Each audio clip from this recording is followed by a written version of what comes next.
Zach Moss for Utah had 196 yards rushing. Did most of his damage in the first half. What was he able to do that made him so effective in just getting through the line? Yeah, their line blocked well, and he ran over us. He was a very powerful runner tonight. We didn't do a good job of tackling that we work on all the time. Should have been tackling him low in the legs and getting him down, but he ran really well, and the line did a good job of opening up some holes for him, and he was powerful. Like a season that started off with you guys hoping to win the Pac-12 and 5. We're going to do that every year, hope to win the Pac-12, right? I mean, that's what you better do. If you're not, then you shouldn't be coaching. So what are your thoughts as you guys come up 5 and 7 and in last place? I'll look at it. Well, I learned it from Bill Parcells. You don't look at it and say it right now. You're emotionally involved in everything. We'll look at it over the next. I'll look over the next couple of weeks and a little bit over Christmas time. Now that we'll have to go to the bowl and evaluate everything and make decisions from there. Will that make your recruiting trips a little easier now, logistics-wise? No, I'd rather be going to a bowl. You still want your name out there, still want to do that. But yeah, logistics-wise, you don't have to worry about going to a bowl, media day, and all the different things you do there.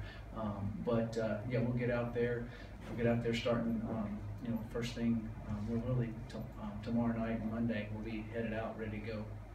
When did you find out that Tyler Huntley wasn't going to start at quarterback for Utah? Not till we kind of looked out there in warm-ups, and so I'm not really throwing, so we figured he wasn't going to play. So that affect anything for you guys defensively? They didn't do as many quarterback runs. Might have been better for us if Huntley would have played. Not knocking Huntley, they might not have run Moss as much, and would have run Huntley a little more. So, they basically do the same thing they always do. They just run Huntley a little bit more than they run the other quarterbacks. Mike, you had 2 pretty good weeks of practice here leading up to this game. Were you surprised at the way you guys came out in that first half and the way you felt behind? I was just surprised the way we tackled, and then we were offering some throwing because we've been doing it well. But give credit to Utah and Kyle. They did a good job on different things they did, and they were good at it.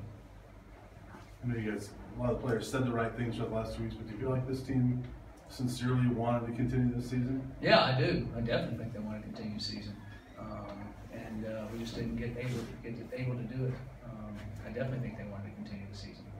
How hard is it to get the sideline motivated when you're down? They played harder in the second half. They did the first half. Really, more energy, more motion.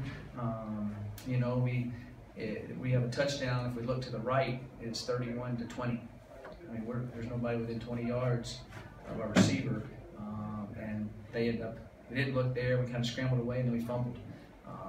That wasn't all his fault. But it just, you look to the other side of the field, it's 31-20. A little momentum, you stop them, you score, you can get an onside. There's a lot of things we could do. It's 31-20 with 11 minutes to go in the game, which is pretty good. Come back from down 8-0. So we were right there. So I thought that they came out and fought in the second half with resiliency and fire. I just think that Moss ran all over us in the first half, and we didn't tackle very well there. We were hitting him, he ran over us. What's your message to the team after the game? 10 o'clock meeting Monday morning. Told the seniors I appreciate them, but I want them all there, so we don't do it emotionally. We do it the right way, and I'm able to say things I want to say in front of the whole team about each senior, and then we'll get ready to tell them what they're doing for the next weeks, and then we have the banquet on December 10th. So I want to make sure I did that the right way. Not just tonight, but you've had a lot of the season to kind of see things and see how things are going with this program. After the expectation you had, do you feel like there's big changes needed? What now? Do you feel like there's big changes needed after with the expectations you guys had and falling this short? Oh, I mean, we were, this game we weren't as close as we should have been. There was a lot of the games we could have gone either way for sure. And we just got to be able to come over the hump in those. We did it last year, and we need to be able to do that next year. There's going to be 5 or 6 games in our season that are going to be within a touchdown score or 1 or 2 plays, and we got to make those plays. Phil and George were just talking about how a lot of the younger kids on this team hadn't been through the fire yet.